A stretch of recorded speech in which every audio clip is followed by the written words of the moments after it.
my studio today. My name is Beatrice Ajayi. I'm an artist based in Scotland, and I love to share what I get up to here in my studio.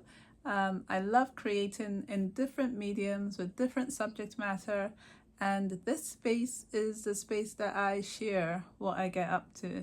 And so this is one of my Wednesday studio vlogs, and I love to try and share at least a day of what I've been doing in the week with you guys here on my channel. So if it's the first time you've been here, welcome. And if you've been here before, thank you for coming back. I also wanted to say quickly before I continue that I'd love to thank everyone who's been subscribing to my channel. It means a lot, and also all the comments as well have been really awesome, and I really appreciate them, and it means a lot. So yeah, I just wanted to get straight into that.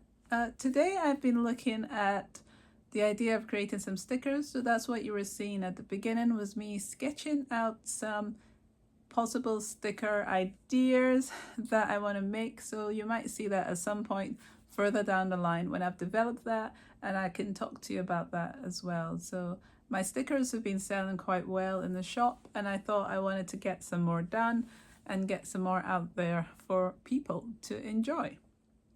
So guys, here's the thing. I have been tidying the studio. You'd have seen a little bit of it in this intro that I had, which was longer than I usually do in silence, but I thought I should try something new this week. Yeah, I have been working on tidying the studio so that I can access things a bit better.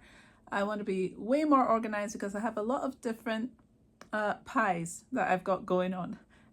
So my fingers are very busy doing a lot of different things, but I want to keep the pace at something that I can manage. So having a tidy space will help me to focus on all of that and be more organized. So trying to do that so that I can organize for my shops, and Christmas is coming up.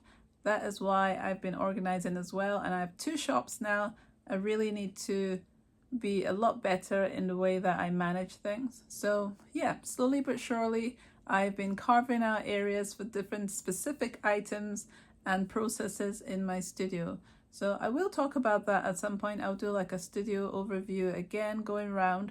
I know that probably by the end of this month, I'll be even tidier and even more locked in to the procedures I want to take place with in the studio and everything. So I will get to that at some point. But I wanted to explain what it is I've been doing this week. Different things, but what I want to specifically share this week is regarding my stags. I showed you some of the stags I was doing last week, and I've really been enjoying starting to wallow back in creating my stags. And one of the things is, while I was tidying recently, looking through different areas of my studio, I found some older paintings I've done before that have also inspired me and spurred me to use my bigger canvases that I have in the studio. So I'll just show you some of those stags that I painted in the past, and the ones that sparked my recent ideas to do what I did. So this is one of those paintings, and these are very portrait, like, you know, very tall paintings that I did.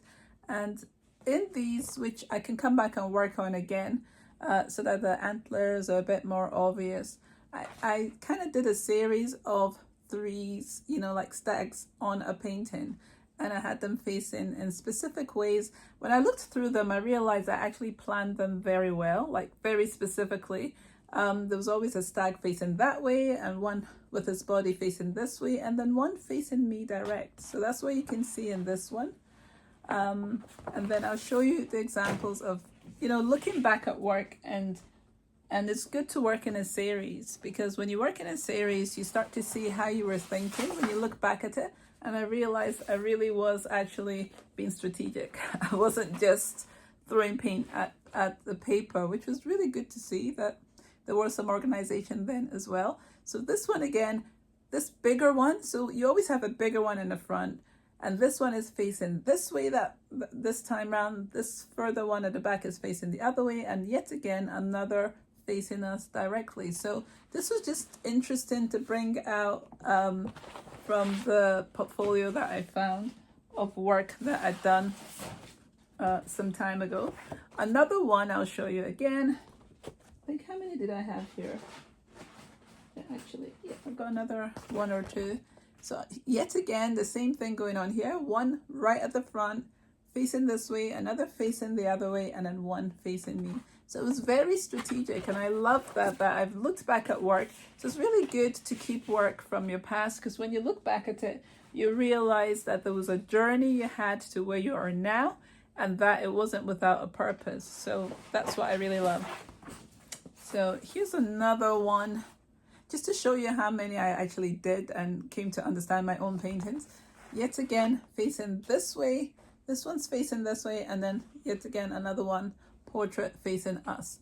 So I just found it really, what's the word, consoling that I have been actually thinking through my processes, because sometimes you can question yourself as an artist and go, do I really know what I'm doing? It's not always going to be visible straight away, but when you follow your process and your train of thought, you look back and you realize that there was an actual method to the madness. So here's another one again. This is the final one I'll show you, but just to let you see how in the moment when we're doing something, don't question yourself, just do it, because it actually will make sense later on, further down the line. So this is another one facing that way, this way, and a portrait. So yeah, it was really good to see that and to realize that I've not just been, I mean, there's so many examples people would say, like shooting in the dark, or, you know, just making it up completely. There was a narrative, there was a story, there was a plan, and whatever trail of thought you have, just follow that and pull that thread and see where it leads. So from that, this week when I was tidying and I organized those and I looked at them and I wanted to work on them again as well. I mean, there's so much in the details. I love the techniques I used, looking at the busyness of the characters, and then also trying to have areas that were lighter and bringing out just the way they look, their structure. Also, it looked like a redactive painting a little bit, like I had a really busy piece of paper and then I've cut these shapes out. So that idea led me to two large canvases I have in the studio that I decided to do something similar to, but then to cut it down to just being one stag per painting. So I'm just going to show you what that looks like right now and what I did. And I'm so excited about these guys because they're on a much bigger canvas, and I've had a lot of fun doing them. So I'm just going to turn you around to have a look at what I'm talking about. So here we are. This was the first one that I painted on my big canvases, and I had a different painting on it before. I'd spray painted into areas, and I had put gold leaf. I painted this bird on here, some flowers, and I basically just cut into it and said, you know what, I'm gonna have a stag on this. And I've worked on this with oil paint, so it is dry and it's a bit reflective there, it's a bit shiny, and that is due to the galcade and the oils and the oil paint. So this is one of the ones that this is the one I started with, and it's got different textures on it. If I get closer in here, you can see the textures from the acrylics before, the layers, and the flowers that I painted in here previously. I've got gold, what do you call it, leaf here, and it's not like pure gold leaf, it's imitation one, but still the reflective quality is on there if you see it live. Some flowers in this corner here, I love those. And then I've kind of gone over with some more oil paint to get it into the background a little bit, like it's peeking out of some depth. And yeah, I really love this character that I've cut out from this canvas, and it's like redactive painting. I covered a whole bunch of stuff and cut the shape out, and then I've been now working on with other colors of paint. So I really love this one, and I want to go back in and maybe lighten some areas again. I usually do have other drips in the paintings like in the antlers, but I'm trying to avoid that for these. Right now I want to get that whole striking effect so that there's no confusion as to what someone is looking at. So sticking with the antlers in a very simplistic manner is what I'm doing with these ones. So I really love this. And the size is like 36 by 48. So it's very big canvas. Like if I stood beside it, it's very tall.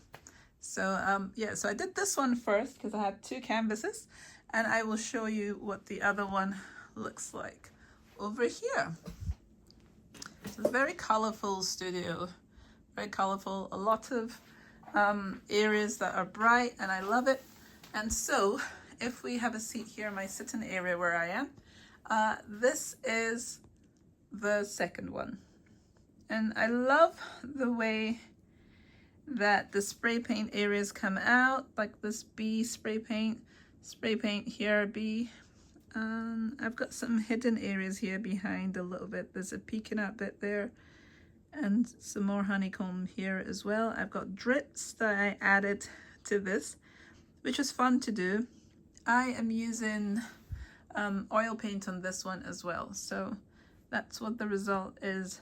So from the ideas I had of what I found this week, I was encouraged to create these bigger pieces, and I absolutely love the way they look. It's like they're so impactful, and I can just imagine them on a wall, like in an entranceway when you walk in, or like a living space, or even in a kitchen. I mean, anywhere, to be honest. They are so striking. I can just imagine it. And I will show some template with my Smartest app. I will use that software. It's not sponsored, but I subscribe to it. So that will be a really good way to present this painting. So I will take a picture of it once it's ready, once it's dried, and I feel I'm okay with it.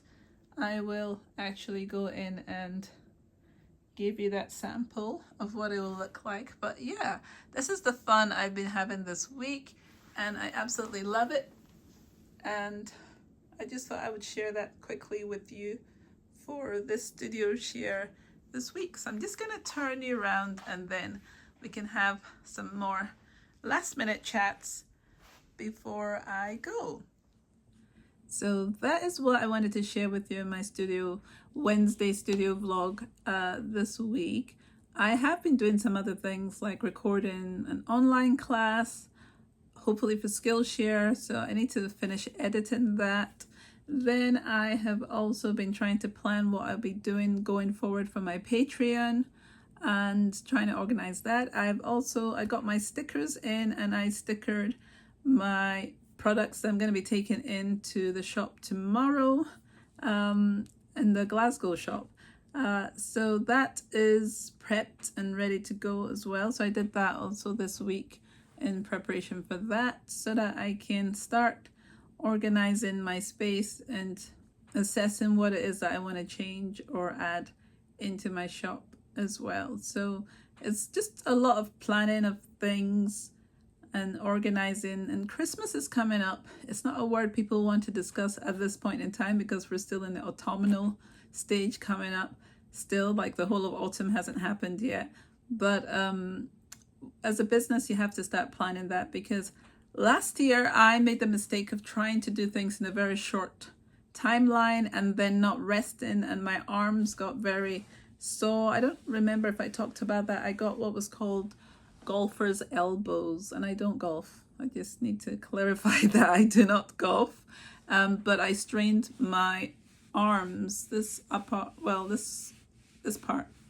of my arms, both of them, and I'm still feeling little aches, and that is quite a timeline. I mean, when you look online, it talks about maybe 6 months to a year, and I've passed the 6 months. I think mine is probably a year's worth of healing that needs to take place. So I don't want to strain myself. And I think that was because of repetitive action. As in, I had my scissors and I was cutting a lot of things repeatedly, and I was doing a lot of things that were very repetitive last year in a very short time frame. So I strained my arms, and I use my hands to paint. I use my hands to draw. My arms are what I use for my creativity. So I'm trying to be a lot more thoughtful in how I approach my creativity, doing it a lot slower, with a longer timeline, trying to rest as much as possible. So sometimes it gets frustrating because I love to create things a lot. And so I'm trying to ease it out that sometimes I might be painting and other times I'm doing something more relaxing, like researching or just resting in general, so that I can get the opportunities to get inspiration and then be inspired and get back to work. So trying to be more mindful of what I'm doing and how often I'm doing it. So today I probably won't do anything excessive. Today is Monday the 19th. I will not be doing anything excessive. But when I share this video with you, it will be the Wednesday. I don't know if I clarified this before, but I pick a day in a week and I record. Usually it's the Monday or Tuesday before the Wednesday, and then it's the Wednesday that I share. So that's why I'm calling it a Wednesday vlog, because I'm sharing it on the Wednesday specifically, and not sharing it on like today, which is the Monday. But I wanted to give myself the time to record. I wanted it to be something I could actually digest. So just a day, a short time span, like maybe half an hour to 45 minutes maximum, depending what I wanted to share. And then just to show you what it is that I've been up to from the last week that I thought would be inspiring and would be different and interesting. So yeah, that's what this channel is about. And I'm trying to remember now if I did think I thanked people, but I'll do it again. But just to say thank you for all those who've been watching and sending comments. I'm just making sure that I'm thanking you guys because it means a lot. And I'm trying to get myself into a swing of things that is getting more and more comfortable for me to be here talking to you. And also my environment is improving so much. I feel like I've really been inspired this year in so many ways. And this summer holiday as well with the kids, we went away and that really inspired me with just different things, seeing the world, seeing how people are. Also, we had like a little quick interlude into my artwork that we went to for me to get a new computer while we were abroad on holiday, and a new iPad. I kind of switched out my iPad, and while we were in the shop, basically one of the staff members saw my illustration on my iPad and they were quite impressed and very flattering, and I was like, wow, there's this much interest in, if you're in front of the right people who really have interest in art and really like your stuff, they're very inspired. But basically my experience in that shop, multiple different people ended up seeing my work, like from staff to client, customers, and they were all very what's the word, they were all very kind and amazing in their commentary of my work. And that just made me think, it's this thing of where as creatives, we can sometimes shy away from showing our work, or there's things that we will be critical about, but people outside do not see the critique that we're given our own work. That critique, I think, is inside us naturally, so that it pushes us to keep going and to progress and to develop our skills. But as my lecturer when I was at college said to me, that we are not the critique, we're not the, what's the word? We're not the critics of our own work. That was the statement he made to me in my art college, and that has always stuck with me, and it stops me from overthinking some of my artwork, because when other people see your work or they see your creative endeavor, they will love it in the way that only they can love it, that you cannot control how they will respond to it. And some of the response will be far outweigh what your expectations are of your own work. They could love it. It can speak to them in so many different ways. So we shouldn't limit our creativity. We shouldn't limit our sharing with other people, because they will see things differently than we do, and they would really appreciate it, and it can touch people. Yeah, it's just amazing what art can do. So many layers and so many personal approaches to artwork and to creativity. So I think all of us are creative, and that's why we can all link into things when we see it. So yeah, I think just be free. As always, spend some time being creative yourself. Whatever it is that you're interested in, go ahead and try it. And even if you just spend 10 minutes, even if it's crochet and you spend 10 minutes and you just get one stitch done or whatever it is, that's one stitch more than you had the day before. So whatever it is, I think that is great to try and follow up on that pull, on that call to be creative. But yeah, I'm going to go now. It was a quick one, as always. I'm trying to keep it quick because I could talk all day. I really could. I've had the training. As the oldest of 8, I have had the training on how to talk. So I could do it all day, but I just wanted to share that with you today of my stags that I've been painting. I really love the way they look, and I'm excited to see where they're gonna go. And yeah, that's my share for this week until next Wednesday. So thank you. Love you guys, and hugs to you all. I hope you're all doing well, and I will see you next week. Bye-bye. Bye-bye.